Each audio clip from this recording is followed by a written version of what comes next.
শান্তনু, শেষ পর্যন্ত কত শতাংশ ভোট পড়েছে মুর্শিদাবাদ জেলায়? এবং যেহেতু বিক্ষিপ্ত ঘটনার খবর এখনো বিভিন্ন প্রান্ত থেকে উঠে আসছে, বীরভূমের কথা যদি বলি সেখানেও বিক্ষিপ্ত ঘটনার খবর উঠে আসছে, সে জায়গায় দাঁড়িয়ে মুর্শিদাবাদেও কিন্তু একটা আশঙ্কা করা হচ্ছিল যে সেখানেও অশান্তি ছড়ানোর সম্ভাবনা রয়েছে। ঠিক কি আপডেট রয়েছে এই মুহূর্তে সব মিলিয়ে?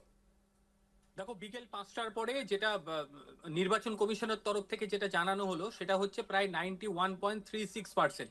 মানে এটার পরিমাণ আমরা ধরিয়ে নিতে পারি প্রায় 92 থেকে 93% ভোট মুর্শিদাবাদ জেলায় হবে, কারণ এখনো পর্যন্ত বেশ কয়েকটা জায়গায় লাইন থাকার কারণে ভোট হচ্ছে।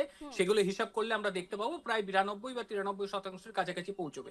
এইবারে শেষ বেলায় যেটা মানে ভাবা হয়েছিল যে একটা বড় ধরনের কিছু হতে পারে, তবে টুকটাক ঘটনা কিন্তু মুর্শিদাবাদের বিভিন্ন প্রান্ত থেকে আসছে। যেমন মুর্শিদাবাদের বহরমপুর কুঞ্জঘাটা এলাকা, সেখানে 1 নম্বর বুথ, সেখানে কংগ্রেস এজেন্টকে বেধড়ক মারধর করা হয়েছে। সেই এজেন্টের বাবা যখন তাকে বাঁচাতে আসে তাকে ধরেও মারধর করা হয়। দুজনাকেই ভর্তি করা হয়েছে মুর্শিদাবাদ মেডিকেল কলেজ হাসপাতালে। ঘটনাস্থলের দিকে ছুটে গিয়েছেন অধীর রঞ্জন চৌধুরী।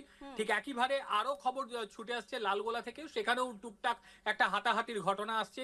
মুর্শিদাবাদ যেটা বিধানসভা কেন্দ্র রয়েছে ইচ্ছাগঞ্জ বলে এলাকা, সেখানে কেন্দ্র বাহিনী বেশ কয়েকজনকে পিটিয়েছে বলেও কিন্তু খবর আসছে। তো সব মিলিয়ে একেবারে শেষ পর্যায়ে ভোট, একটা মরিয়া চেষ্টা চলছে। অনেকেই কিন্তু নিয়ম ভাঙার প্রতিযোগিতায় মত্ত হয়ে গিয়েছে যাতে কিছুটা ভোট নিজেদের আয়ত্তের মধ্যে আনা সম্ভব হয়। কিন্তু কোনোভাবেই একেবারে সকাল থেকে ভোট শেষ হয়ে গিয়েছে বলা যেতে পারে অফিসিয়ালি, কিন্তু লাইন থাকাতে কিছু ভোট চলছে। তো সেই জায়গাগুলোতে আমরা দেখতে পাইনি, কেউই দাঁত ফোটাতে পারিনি। কোনো রাজনৈতিক দল বুথের ভেতর ঢুকে যে তাণ্ডব চালাবে সেই ক্ষমতাটা কিন্তু কাউরির হয়নি।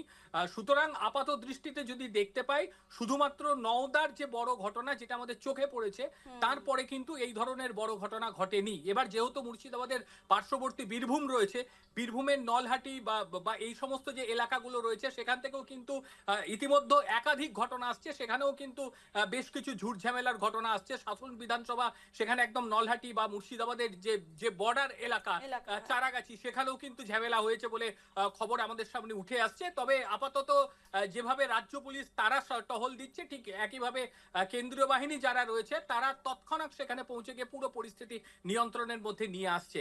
তবে ভোট মানে সরকারিভাবে শেষ হয়েছে এবং আপাতত বলা যায় যে একেবারে শান্তিপূর্ণ, দুই একটা ঘটনা বাদ দিয়ে একেবারে শান্তিপূর্ণভাবেই এবারে ভোট সম্পন্ন হয়েছে বলাই যায়, যেহেতু সরকারিভাবে সময় শেষ। তবে দুই একটি জায়গায় লাইন এখনো রয়েছে, সে জায়গায় দাঁড়িয়ে আমরা আপডেটের দিকে নজর রাখবো। এবং বিক্ষিপ্ত ঘটনা তো কিছু কিছু হয়েছে, তবে তেমন কোনো বড় ঘটনা এবার হয়নি। অর্থাৎ কেন্দ্র বাহিনীর সেই দুর্গ ভেদ করা সম্ভব হয়নি, যারা এর আগে অশান্তি সৃষ্টি করে আসছিল, যে সমস্ত দল সেই যাদের বিরুদ্ধে অভিযোগ রয়েছে। এবারে কিন্তু বলা যায় মোটের ওপর শান্তিপূর্ণভাবেই ভোট ইতিমধ্যে সম্পন্ন হচ্ছে, প্রথম দফার যে ভোট।